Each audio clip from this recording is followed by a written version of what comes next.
Hello, aujourd'hui on se retrouve pour un petit voyage au Japon dans les années 30. On va regarder cette œuvre qui est réalisée par Shoen Uemura, qui s'appelle Jo no Hime et qui est réalisée en 1936.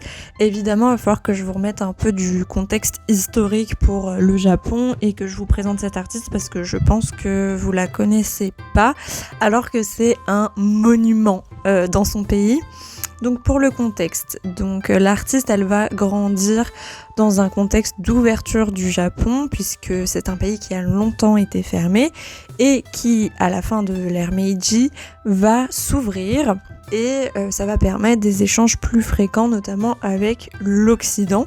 Mais du coup dans le pays il y a un peu une peur qu'on dénature la culture traditionnelle japonaise et ça c'est quelque chose qu'on va retrouver dans les arts puisqu'on aura à la fois des artistes qu'on va appeler Nihonga qui sont en gros des artistes qui restent proches des techniques traditionnelles japonaises ou des sujets traditionnels japonais.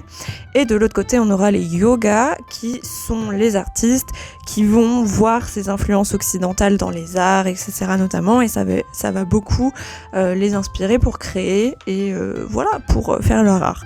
Donc on va avoir un peu ces deux parties-là.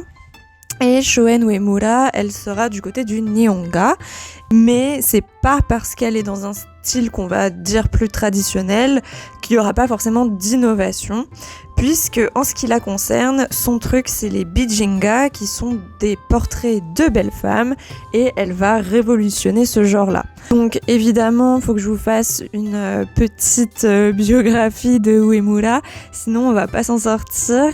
Alors, à l'époque, évidemment, c'est rare qu'une femme soit peintre de métier. C'est très bien vu comme en Occident qu'une femme bourgeoise sache peindre, etc. Mais ça doit toujours rester un loisir et jamais en devenir un métier. Uemura, elle grandit pas dans une famille bourgeoise. Elle naît à Kyoto dans le quartier de Shimogyo et elle grandit sans son père qui est décédé peu de temps après sa naissance. Elle sera entièrement élevée par sa mère et ses tantes dans une boutique de thé. Sa mère, elle va quand même voir très vite les talents de sa petite fille qui dessine dans le salon de thé et elle va l'envoyer à l'académie de peinture de Kyoto dès l'âge de 12 ans et ça c'est quelque chose qui est pas du tout courant. Elle va commencer sa formation avec Suzuki Shoen, qui est un peintre de style chinois qui va l'autoriser à prendre son nom pour créer son pseudonyme d'artiste. Et lui, il est plutôt spécialisé paysage, mais il va quand même lui enseigner la peinture à sujet humain, alors que c'est interdit par l'académie. Il faut attendre vraiment sa dernière année pour toucher à ce genre de sujet. Dans son art, va avoir évidemment une énorme influence de l'ukiyo-e. Là, peut-être j'ai dit un gros mot pour vous, mais vous savez ce que c'est une ukiyo-e, vous connaissez la grande vague de Kanagawa Dokusai, vous avez peut-être déjà vu des œuvres d'Hiroshige, de Kuniyoshi, etc. Mais du coup, elle, ça lui plaît et quand elle était petite, en fait, elle dessinait les petits personnages qu'elle pouvait trouver dans les ukiyo-e, donc forcément ça va avoir un impact sur son travail.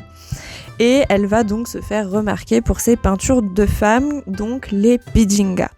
Traditionnellement, en fait, ce sont des portraits de courtisanes / des prostituées et leurs portraits étaient souvent commandés par leurs admirateurs à des artistes qui étaient principalement que des hommes.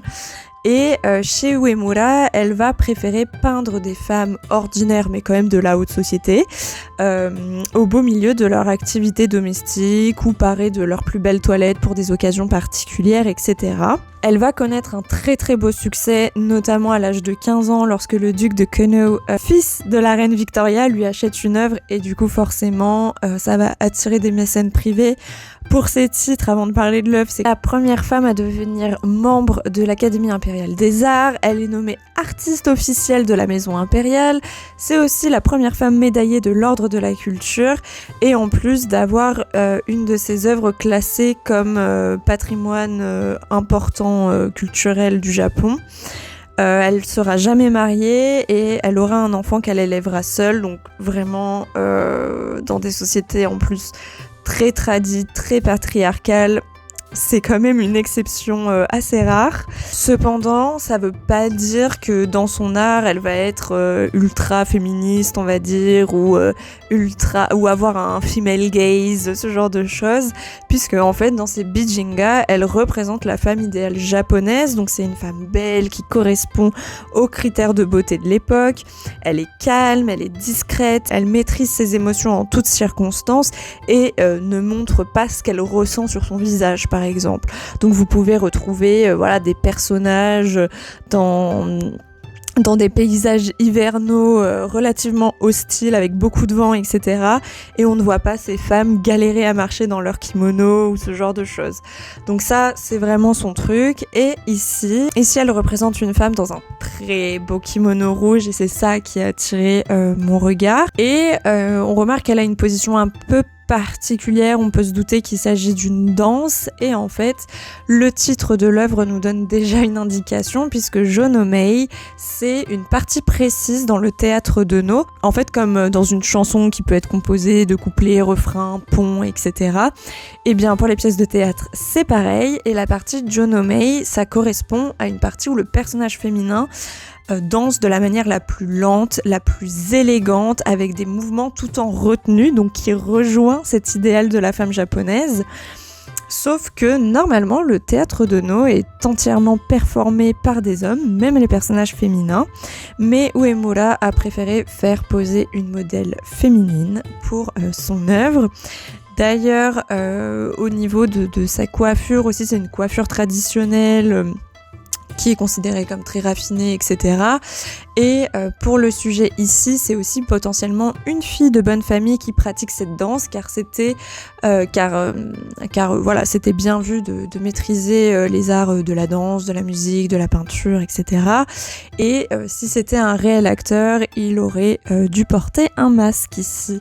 Et autre chose qu'on remarque souvent dans les œuvres d'Uemura, c'est que c'est toujours des personnages féminins soit dans leur activité domestique, soit quand elles portent de très belles pièces, qui se détachent d'un fond uni. Donc vraiment, on est focus que sur elles.